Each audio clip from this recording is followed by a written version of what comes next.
At the international airport of San Jose, in a fertile valley about 4,000 feet above sea level, the plane in which we travel stops to call on Costa Rica, second smallest of the American republics, located between the countries of Panama and Nicaragua. This is the terminal station in Central America for the various airways operating between North and South America, and it is regarded as one of the best in the world. The passengers who come and go from here are an interesting conglomeration of people representing practically every race, color, and creed in the world. A few miles from here, we visit the capital city, which has a population of about 70,000 inhabitants. Unlike many important cities of Latin America, San Jose was not founded until long after the Spanish conquest. It became the capital of Costa Rica in 1823. There is a unique story in the history of Costa Rica about the American filibuster, William Walker, who, with the help of a gang of brigands, made himself dictator of Nicaragua and then attempted the conquest of Costa Rica. He was defeated and shot, but the United States paid Costa Rica an indemnity of $26,704 because of Walker's activities. This unique monument commemorates the victory over Walker's unsuccessful attempt to make himself dictator of Central America. Since the hectic days of William Walker, Costa Rica has had few revolutions, and most of them have been bloodless. Until recent years, the country had 6 times as many teachers as soldiers, and more than a third of its receipts were spent to improve the life of the working man.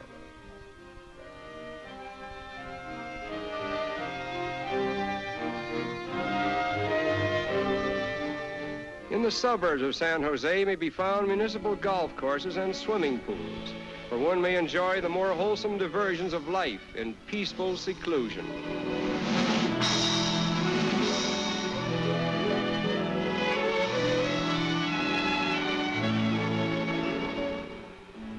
The Spaniards who first occupied Costa Rica came from northern Spain, and they were not so much conquistadores as farmers, settlers, and family men. Their pure-blooded descendants, now representing over 80% of the country's population, are a living tribute to their memory. Modern Costa Rican girls in particular are noted for their culture, intelligence, and personality.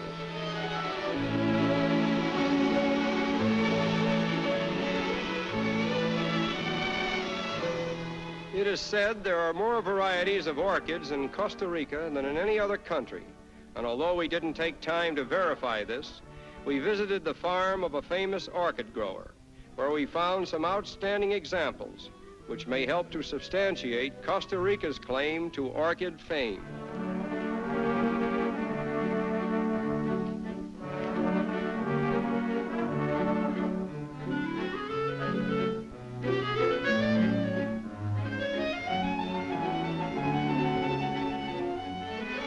These delicately beautiful flowers are the most complex in the floral family, and the art of developing them from wild species into cultured varieties is a supreme achievement. Over 15,000 species and varieties are known throughout the world.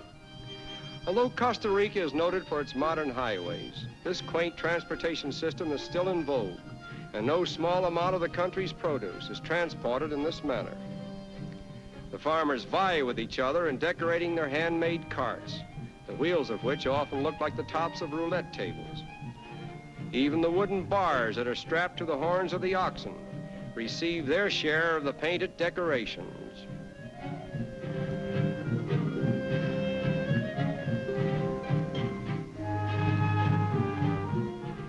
Although the traffic may be antique, the roads of Costa Rica are among the best in the world. And this little country boasts that it is one of the first to complete its portion of the Great Pan-American Highway.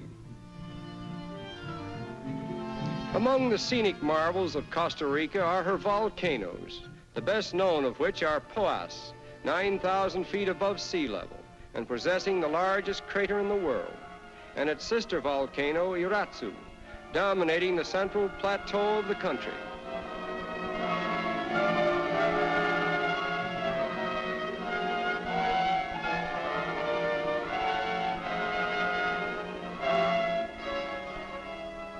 In In this barren region, the mighty forces of nature have been churning the depths of the earth for countless ages. And although we are probably gazing on the oldest land in this part of the world, we have the strange feeling of witnessing evolution at work, molding new land in the ceaseless forge of nature.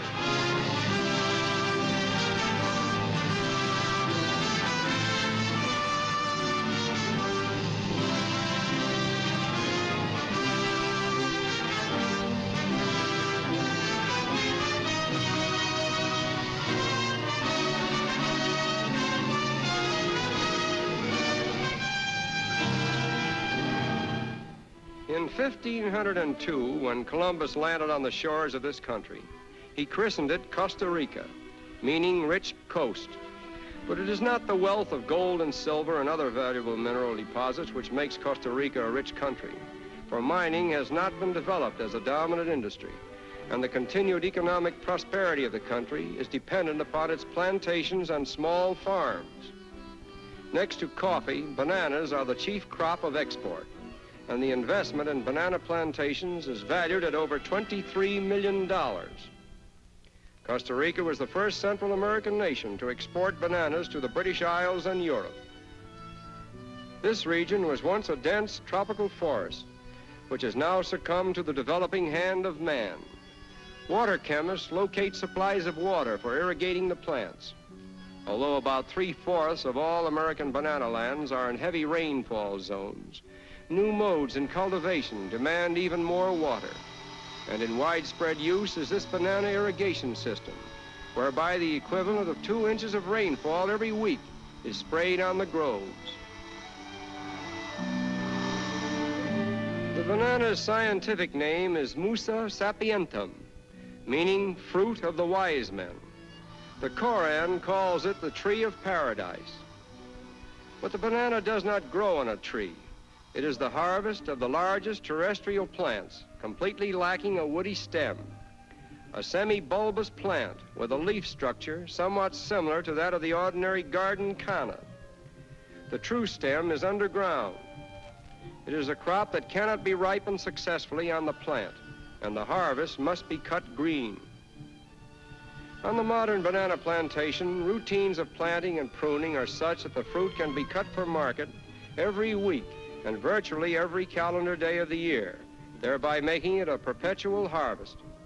A hill comes into bearing within 12 months after planting, and one hill frequently produces about 2 bunches a year for as many as 25 or 30 consecutive years. At the loading stations, the bananas are thoroughly cleansed and purified before packing them into cars, which start them on their long journey into the banana markets of the world.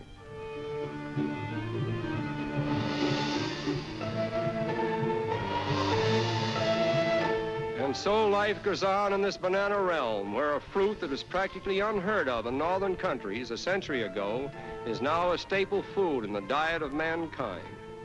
Although the backs of mules and donkeys are still an important medium for transporting bananas, they are fast being transplanted by modern trucks, which can carry in one load enough bananas to put 100 donkeys to shame. Back at the airport in San Jose, our plane is waiting to transport us to our northern homes, 3,000 miles away. Just a short journey in this modern age, which has reduced distances and boundaries to such an extent that a weekend trip today could mean a complete swing around the world.